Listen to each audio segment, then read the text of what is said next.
everyone, and welcome back to the Disco Pants podcast. And we are recording today in the beacon of light, mainly because of weather, because it's very windy, not conducive to good video. And circumstance, because we are playing fives after this. We're also playing five-a-side after this, which hopefully better than last week. Yeah, we were terrible last week. Although we are on opposite sides, I think, for the first time since we started playing together, so that should be interesting. Spice it up. The old Bromley Copley battle. I'm scared of the nutmeg because Connor's good at a nutmeg. Yeah. Because he can't go around people, so he just goes through them. It's so true. He's got no pace. It's funny, I was talking before about my football ability, and I was like, I've learned in the last year or so that I used to be able to run, like take a ball on the run and keep running quite effectively, and now I slow the game down. I get the ball and I slow it down. But I feel like you're always where you need to be. Maybe. If that makes sense. I think we had this discussion before, but my mate Archie, who's like fit as a butcher's dog, can do a half marathon in like an hour 30. He's a really, really good five-a-side player. But like he just runs so much that oftentimes he's like running to get himself back into position where you're always where you need to be. Conserving energy. Yeah. Conserving energy. Because you've got none. Yeah, because I've got none. That's basically it. You have to learn. You adapt. You do, especially when you get to our age. Archie's a lot younger than us. Have you got a book out? Yeah, I've got a new book out, mate. It's now actually, you can actually buy it. I can't believe that you wrote a whole book and didn't tell me. I know, yeah. I don't even mention it to anyone. But there we are. It's available. Sold out day one, by the way. Did it really? Well, we're The first getting more one. copies. I was going to say, yeah. We're getting more copies, but today it's sold out. Excellent. So your mum and your dad must have bought one and then... Yeah, bought 10 each. All the family just invested. No, in all seriousness, congratulations, because it's a long hell of a time feat. undertaking, a lot of hard work. Yeah. I contributed a couple of interviews, so I'm quite pleased with myself. Yeah. The Patrick Roberts interview, and you were credited in there. Was that? Fantastic. Yeah. I was going to ask about that actually, but I didn't want to be, Of course you were. I'll receive my royalties in the post. No, you just get credited. You just get credited. There's nothing else to it other than a credit of thank you for sending the interview. Yeah, but go and buy Connor's book because there's some good revelations in there. Yeah, even though he's not read it yet. Well, we've spoken a lot about it, so it's true. I feel like I've already read it. I don't really need to read it. No, you do. You need to buy it. You need to buy it. No mates rates. You just buy it full whack. Where is said book available? Available at Love Supreme. Yeah. No other Waterstones not touched it yet? Or? No, Waterstones will have it. Excellent. I don't know if they've got it yet, but Waterstones will have it. Amazon or bypassing the big companies, staying local. Staying local. Support local authors, support local shops. Yeah, all that stuff. Buy the Connor Bromley, Sunderland and back book from the ALS shop. Yeah, support Martin McFadden. Yeah. Not that he needs support, he's minted. He is, to be fair. Oh, there's going to be an announcement. Yard 9 will close at 6 p.m. Thank you. Well, I don't even have to edit that out. There, It wasn't even that bad. We'll just leave that in there. There we go. There's a nice customer announcement. Right. Okay. What we talked about today. So I've talked at nauseum about Sunderland's transfer business or lack thereof. However, we've got James here, so I feel like we should at least touch on some transfer business since you broke a story as we recorded yesterday. So tell me about Jenny Cattermole, as I've been calling him. Well, I think it would, if we sign him, it would be a good Sunderland chant to revive, wouldn't it? Would be the Lee Cattermole one. So there is that. Yeah, I understand that Sunderland are interested. They've looked at him. There's been exploratory talks. I think the player would be quite keen on the move, but it's just that at the moment. I think when you break transfer news, everybody gets very, very excited. At no point have I said the deal is done or the negotiations. No, I thought it was 50 million quid as well. It's 51 million quid release clause. Quid or euros? 60 million euros, 51 wow. million. We're going to pay 51 million? No, we're not. 51 million pounds? That's another thing with these tweets, that people get really excited, read the first line and don't read the rest of the story. But yes, he has a massive release clause. Sunderland aren't going to go to that level. Sporting are, understandably so, trying to get Sunderland closer. I don't think it's gone as far as an official bid, or there are some conflicting reports coming out of Portugal, so I'm not really sure to that end, but he's definitely on the right-wing target list. Whether Sunderland actually end up signing him due to a myriad of factors, I don't know, but there's a clear theme emerging here, isn't there? You've got Sewell, Poku and Cattermole as well. Everybody's sort of clearly working through a list of targets here. So, yeah, there's interest. How far it goes, I don't know, but he's certainly one that they like. Yeah, I mean, how... I've been asking everyone, so I've been in the ALS shop today because I've just brought out a new book. Yes.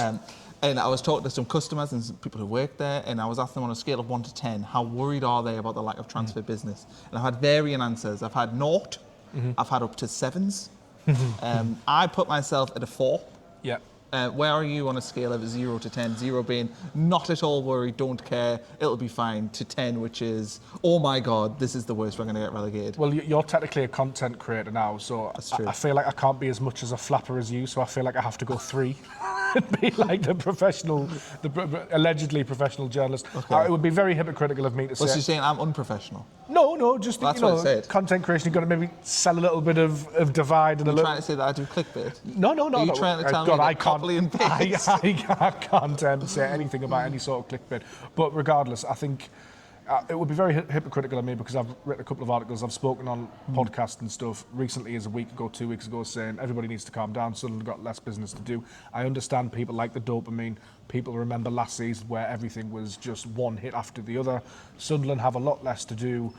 But I think, I was talking to Phil about this on the Raw podcast, which you can listen to, if we don't see something within 7 to 10 days concrete, then I am starting to get a little worried, I think, because obviously the season starts. I think there's different little bits and pieces to this, though. You know, Sunderland have maintained all of their squad that they wanted to keep. You know, my end has gone, and obviously that is a little bit of a blow. But in terms of continuity, it's a bit of a rare position for Sunderland. We don't usually find ourselves in this position. You know, that 10 years in the Premier League, it felt like every season we had to do some massive surgery. I mean, Di Canio, how many players did he bring in? You know, there was new managers and there were just new recruits all of the time. And we always ended up going back to O'Shea and Wes Brown and Seb Larson anyway. Then cast your minds back to falling through the Championship into League One. It was always massive summers of upheaval. There's a brilliant book about it which you can read. All of this. But now we're actually approaching this from a period of stability, and it's something that Phil mentioned on the podcast, and perhaps the idea of income and transfers is a little bit overrated because it does suggest that you are needing to do major surgery all of the time. But having a continuous squad who are growing, who are still quite young, the majority of which are anyway, that is a good thing and it's a positive. However, there are some other points that I would like to raise. Obviously, Europe is a big thing. 8 more games, that's no small undertaking. You need a bigger squad. And for me, continuity is great. Continuity is one thing. Continuity is a good thing to have at the football club. However, you do need 1 or 2, 3 or 4 to refresh things, push things on, take the group to another level. Because you don't want to stagnate. You want standards to be kept high. You want maybe as another midfield player to really push Noah Sadiki on and make him think, well, if I don't play, he's going to play. You want competition on the right-hand side. You want a starting right winger who knows he's got Jocelyn Tarby behind him pushing him. You want Talby and you want Anguilo to be pushing each other. You want Wilson Easton, you want Brian Brobby to be pushing each other. You want Roofs to be pushed by Elborg or Patterson or whoever it is. You want that level of competition in the squad. I just think in a couple of positions, particularly left back, that's not happening at the moment.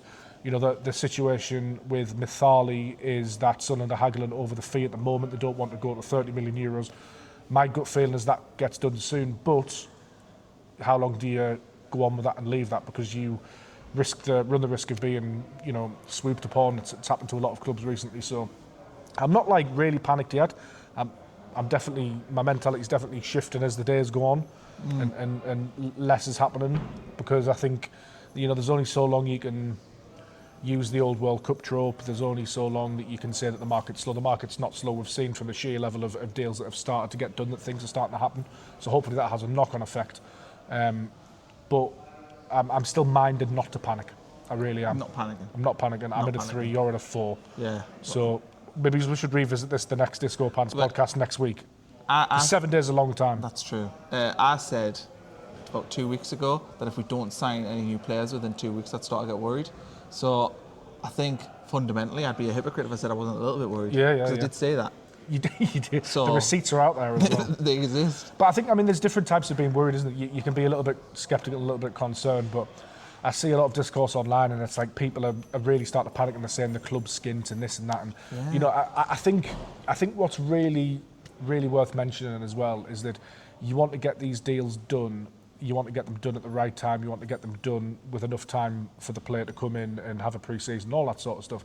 But you also don't want to be drawn into the trap of overspending, because we've seen at Newcastle, when you get 2 or 3 deals wrong in a transfer window, it can all go seriously wrong financially in terms of SCR. We know Sunderland are operating at that 70% of revenue as well, not the 85% because of the UEFA restrictions. So, there is that to consider. It does change Sunderland's transfer thinking. I don't think it hamstrings them, but you don't want to overspend on too many players because you run the risk of one of them being a dud. We've actually seen under this ownership that if you have a really bad transfer window, you will have a really, really bad season, which we did in the Championship. And you can read about that in Connor Bromley's book. So, I think it's always multifaceted, and I don't like the two camps that emerge online where it's just like people are either chill and they're calling everybody else a bedwetter, and then you've got your bedwetters who are calling everybody else a bootlicker or something. It's just like, it's nuanced. You're allowed different opinions. It's fine. Try and take a level-headed approach. But it is the internet, so. It is the internet. It is the internet. Right, so I think we've covered off transfers. Actually, no, we haven't, because Wilson Isidore. Oh, he's staying. Yeah, he's staying, which I'm pretty happy with. I feel like that's good news for Sunderland. I think if we lost Wilson Isidore, we would then have to go out and buy two strikers, maybe. You know, we might need to buy another striker to replace Mayende, although I think it might be a general forward player, but yeah, we do. And if Isidore went, you're a Brobby injury away from the 23-24 season where we didn't have a striker. Betrayal and Surrey up front, that's what so Enzo in a false nine, which I wouldn't mind seeing, but it's probably not ideal. No, it's not good. That's not what you want. I think with Wilson Isidore, I think if Sunderland were to sell him, how do you convince somebody else to come who's of a decent level? Because it's clearly Brian Brobby's shirt to lose. He's really good. He's coming off the back of a really hot World Cup, a really decent breakthrough season. He's fit, he's firing. Régis Le Bris loves him. We know he's going to be number one because his value actually, if he has another good 6 to 12 months, could be like something absolutely stupid. It could be ridiculous. So you know he's going to play. So if Wilson Isidore goes, bear in mind, Wilson Isidore wasn't always happy at being second choice and looked like he lost a bit of confidence, didn't he, last season? How are you then going to go and spend money and persuade a young understudy to come in? Eliza Mayenda was a young understudy, and he's just left the club because he saw his pathway blocked and he wanted to go and play games. So that's a really, really tough manoeuvre in the transfer market, I would say.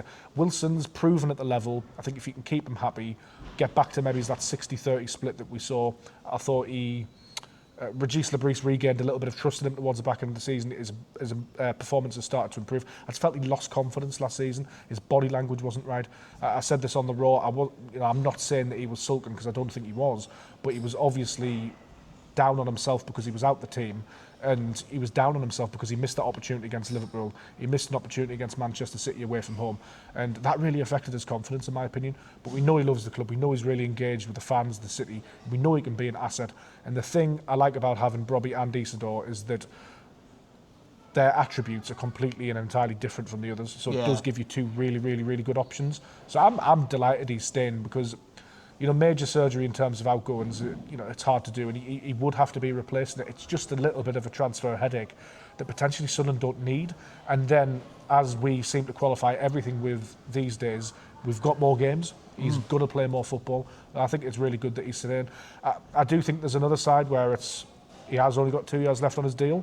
So if amazing money came in, which would probably be around 25 to 30 million, do you then have a decision to make? Because if he isn't going to sign a new contract because he's not playing loads of games or the club don't want to offer him the money or whatever it is this now the sweet spot? But Sunderland have been pretty clear through Keith Downey, haven't they, that he's not going anywhere. But would a big bid change their thinking? I don't know. The market doesn't seem to be there for him. It's sort of West Ham who are going to be, they're not going to pay that much. They want a loan move, which doesn't really benefit anybody. That Everton interest seems to have died down a little bit, which was reported. That might come back, to be fair. It was reported in January, but unless they get to a really, really good level of fee, Sunderland sort of hold all the cards. But with them only having 2 years left, in an ideal world, it would be a bit of an SCR busting sale as well, because we've got them for like, I don't know, 3 to 5 million, something like that, add-ons, total package, all of that sort of stuff. So it would be a good deal to do in terms of you know, the accounting and the book value and stuff. But I just don't think it doesn't make sporting sense, does it? So some of these things you look at from an accounting perspective and a sporting perspective, it doesn't make sporting sense to sell them at the moment. No, it definitely doesn't. I think that to replace Wilson Isidore, you'd have to spend more than the 20 you would get. It would be very difficult. And then obviously you've got the 25 they brought in from Mayende, which will help. You know, that means you've got maybe a pot of 40 plus million to spend. But that's then going to have to go on maybe a couple of players. So I don't think it makes sense. But I think the one that does make sense, Dingra, loan potentially to West Ham.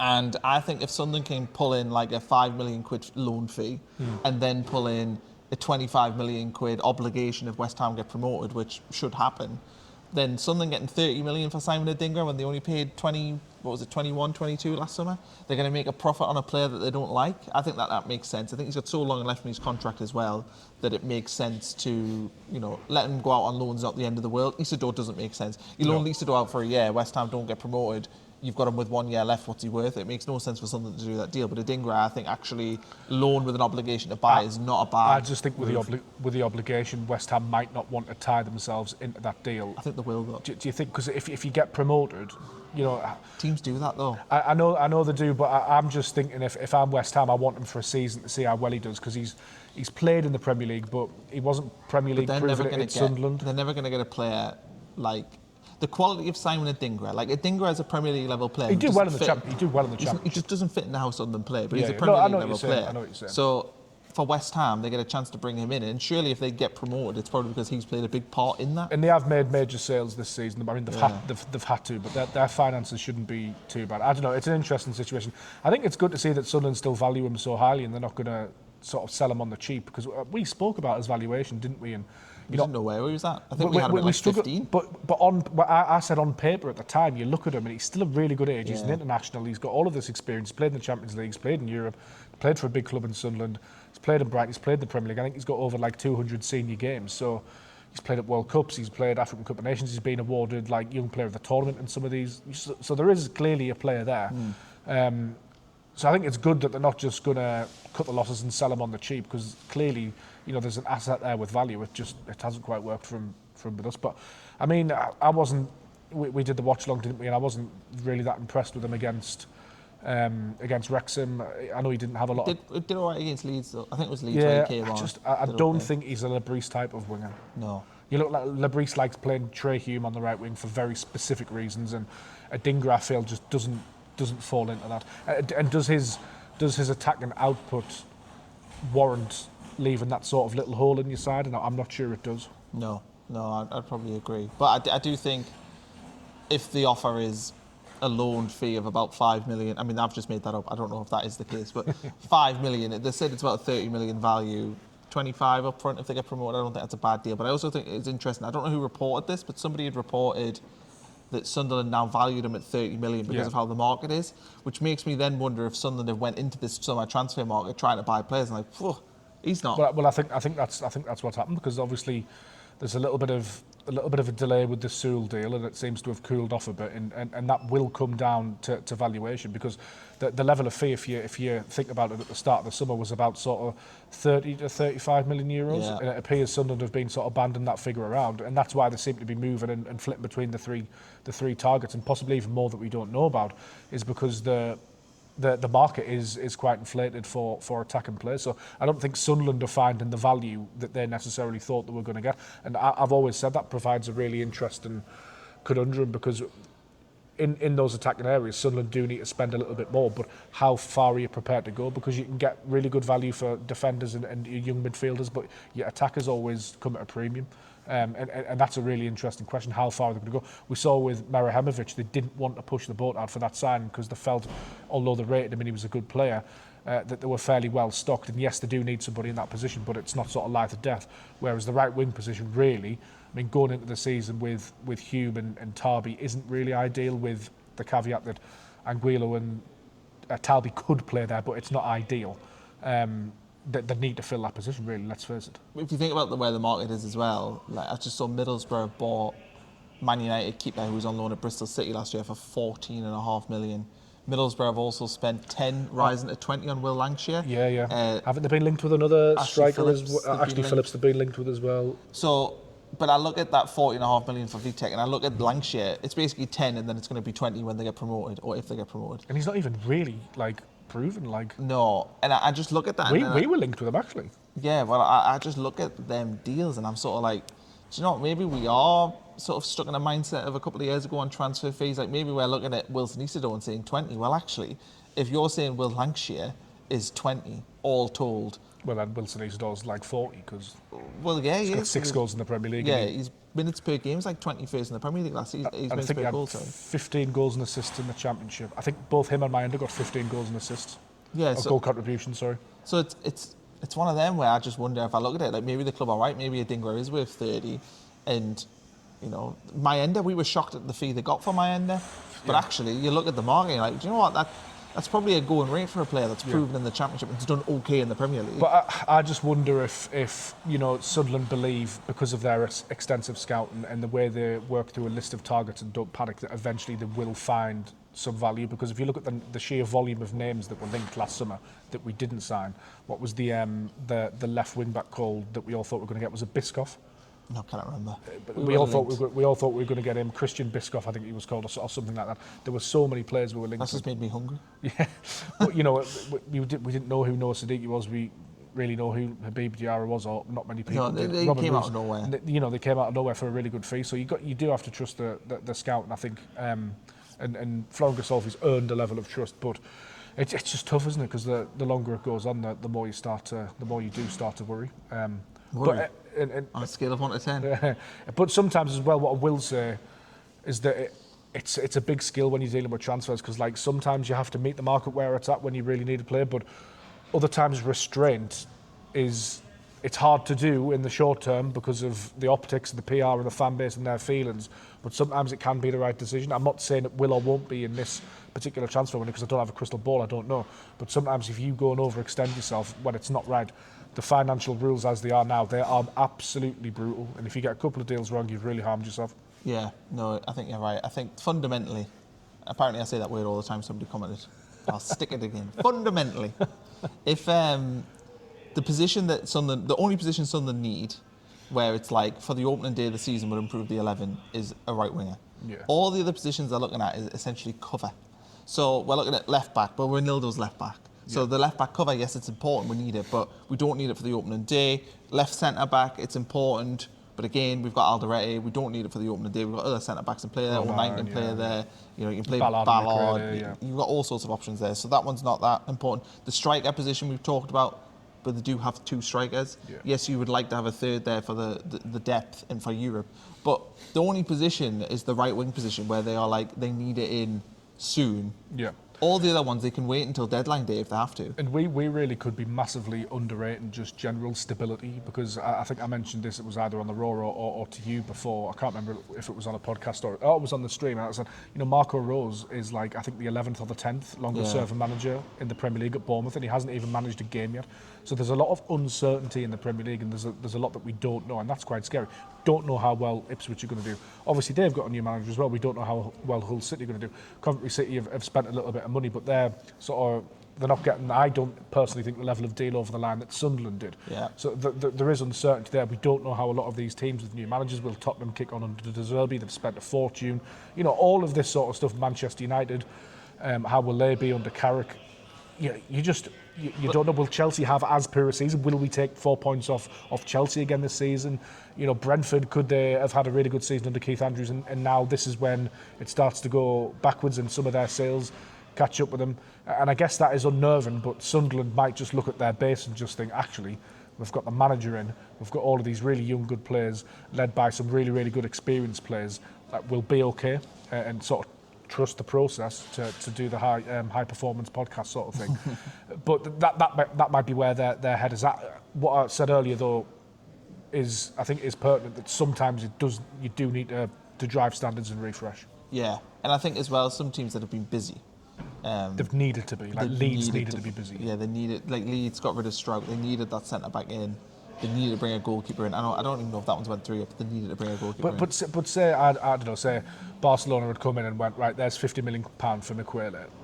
We might have pulled the deal on that pulled the trigger on that Meriham, because we would have had the money and it would have been a priority position. We need another centre back. Ballard can play right centre back. We'll put him left centre back. Alderete, O'Neill. So that, you know, we haven't had that massive sale apart from Mayenda, so we haven't really needed. We sold a fringe player. We sold a player. I think how many games did he start last season? I think it was eight or nine. Who got 2 goals. So yeah, we're in a good, like, our team from the end of last season. The only player we've lost from the starting 11 against Chelsea is Hitrauda, but we've actually replaced him. Yeah. You could. I think for me as well, and I refer to the Raw.